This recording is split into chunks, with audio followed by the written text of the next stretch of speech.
Olá, mais uma vez tendo a oportunidade de gravar esse vídeo aqui do lado da natureza perfeita, né?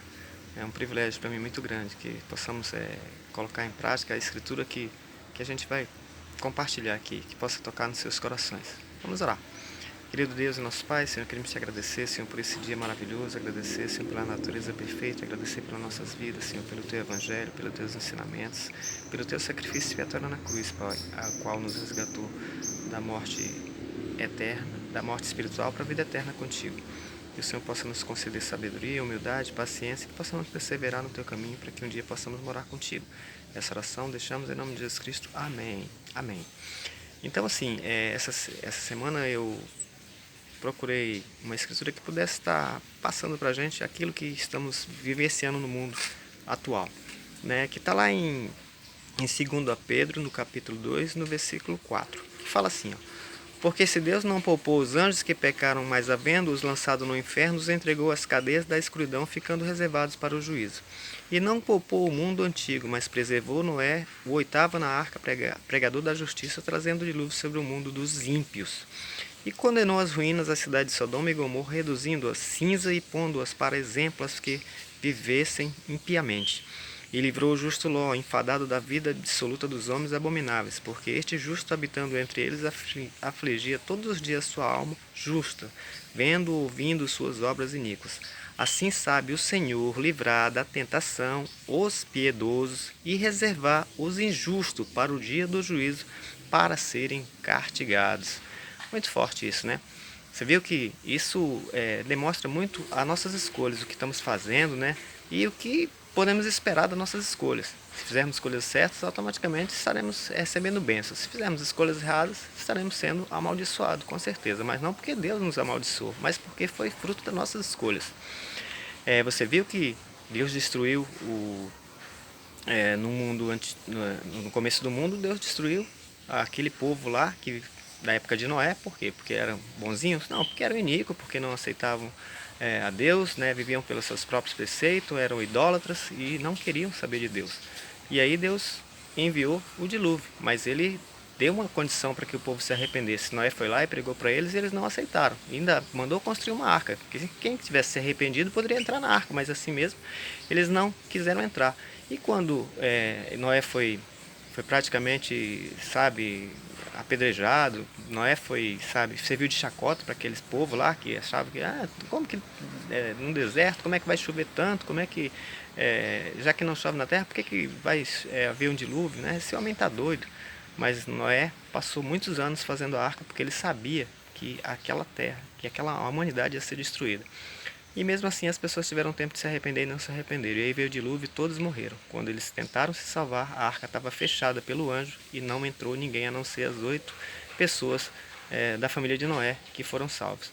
E aí a gente vai lá para Sodoma e Gomorra. Por que Sodoma foi destruído? Porque as pessoas eram bonzinhas, eram pessoas corretas, eram pessoas que viviam os mandamentos? Não, aquelas pessoas eram iníquas. Aquelas pessoas viviam na prostituição, no homossexualismo, não queriam saber de Deus, a não ser dos seus próprios prazeres. E aí Deus destruiu todo mundo? Não. Deus dá um escape para aqueles que são justos, para aqueles que são obedientes. Os anjos foram lá e retiraram Ló e sua família, né? Porque eram justos. E aí Deus destruiu Sodoma e Gomorra. Um outro exemplo, Nínive. Nínive também ia ser destruída, mas o povo se arrependeu, né? Jonas foi lá, pregou aquele povo, eles se arrependeram e foram salvos. 120 almas foram salvas, porque reconheceram que estavam vivendo de maneira errada e se consertaram com Deus. E Deus preservou eles através da pregação de Jonas. Então, assim, hoje, por que estamos passando por toda essa situação? Por que estamos passando por essa praga que está sobre a humanidade? Tantas pessoas morrendo. E às vezes a gente fica procurando respostas e não tem. Porque a resposta é uma só, né? Por que as pessoas foram comer morcego? Por que as pessoas estão comendo ratos? Por que as pessoas estão comendo lesmas? Se na Bíblia lá, né, fala que nós não temos que comer essas coisas, porque são abominação para Deus, né? Elas não servem para alimento, a não ser para, de repente, trazer doenças para a humanidade. E assim foi feito, gente. A gente está pagando um preço de alguém que cometeu um ato de insanidade, né? Se alimentar de coisas que não convém, que é abominação para Deus. Então, esse é o preço da escolha. Então, a gente não pode ficar querendo culpar Deus porque estamos passando isso, porque estamos vivenciando isso, né? São fruto das nossas escolhas. Quando fazemos escolhas certas, automaticamente é o que eu falei, somos abençoados. Mas como escolhemos viver de maneira que o prazer tem que ser nosso, entendeu? Aquilo que a gente acha que tudo pode, que tudo devemos. Não, não é assim. A gente não é bicho, gente. A gente é um ser humano que tem um pai lá no céu que deixou mandamentos para que a gente possa seguir e ser feliz nessa terra. Agora cabe a nós escolhermos ou não. Por exemplo, são nossas escolhas que vão traçar o nosso destino. Eu diria assim, se eu escolher trair minha esposa, né, se eu trair minha esposa, é um pecado muito grave. Né? E o salário do pecado é o quê? O salário do pecado é a morte. Então eu vou estar trazendo algumas consequências, né, fruto dessa traição, né, por causa da minha escolha. Então eu não tenho que culpar Deus depois quando eu estiver passando alguma situação. É mesmo assim.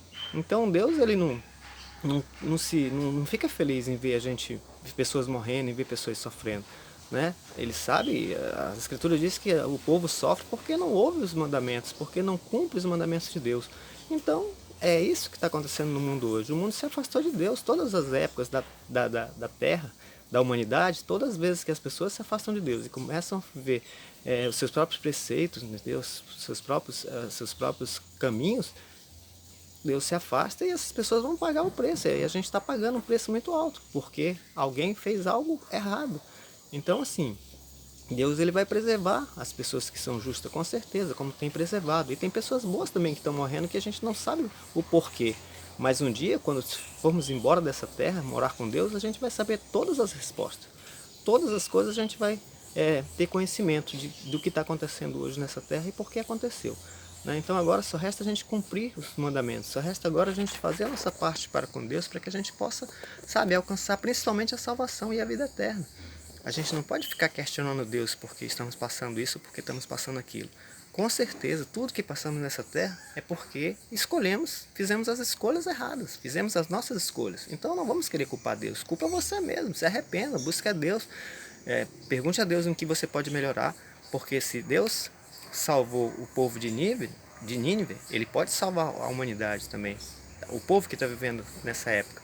Só precisamos nos arrepender e fazer aquilo que é certo. Mas o Senhor dá sempre um escape. Ele não deu a vacina? A vacina está aí. Quem tomar a vacina, com certeza vai ficar imune. Mas tem muita gente também que escolheu não tomar a vacina, que não quer tomar. Ou tem uns que tomaram a primeira dose e não tomaram a segunda, ainda mais de 3 milhões. Então, escolha, gente. Cada um, se você não escolheu não tomar, com certeza você pode contrair a doença e morrer. Aí você diz, não, mas eu sou homem de fé, eu não quero usar máscara porque, sabe, Deus está comigo. A gente não pode fazer esse tipo de coisa, gente. A nossa fé não é suficiente para a gente, sabe, ficar desafiando o inimigo. A gente tem que cumprir aquilo que é lei. Né? Se tem que cumprir os procedimentos de usar álcool, né, de lavar as mãos, de usar máscara, vamos fazer isso, porque a gente não pode ficar, de repente, se expondo.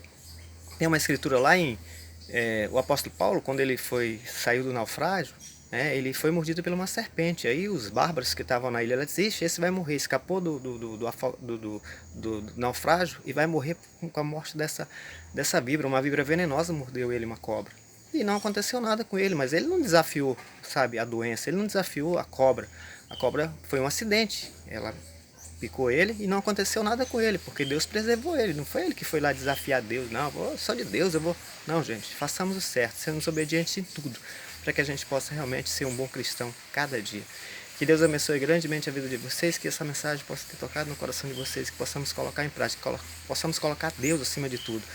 O Senhor, nosso corpo é o templo do Senhor, e Ele não habita em templo impuro. Que possamos pensar nisso, possamos limpar a nossa mente e o nosso coração para que Deus possa habitar a nossa vida, fazer morada e transformar, sabe, a nossa vida. Deus não está satisfeito com tudo que está acontecendo nessa terra. Deus está triste, está chorando muito porque Ele está vendo seus filhos padecerem porque não ouve seus conselhos. Tudo de bom para vocês, que Deus abençoe vocês. Amém, Senhor.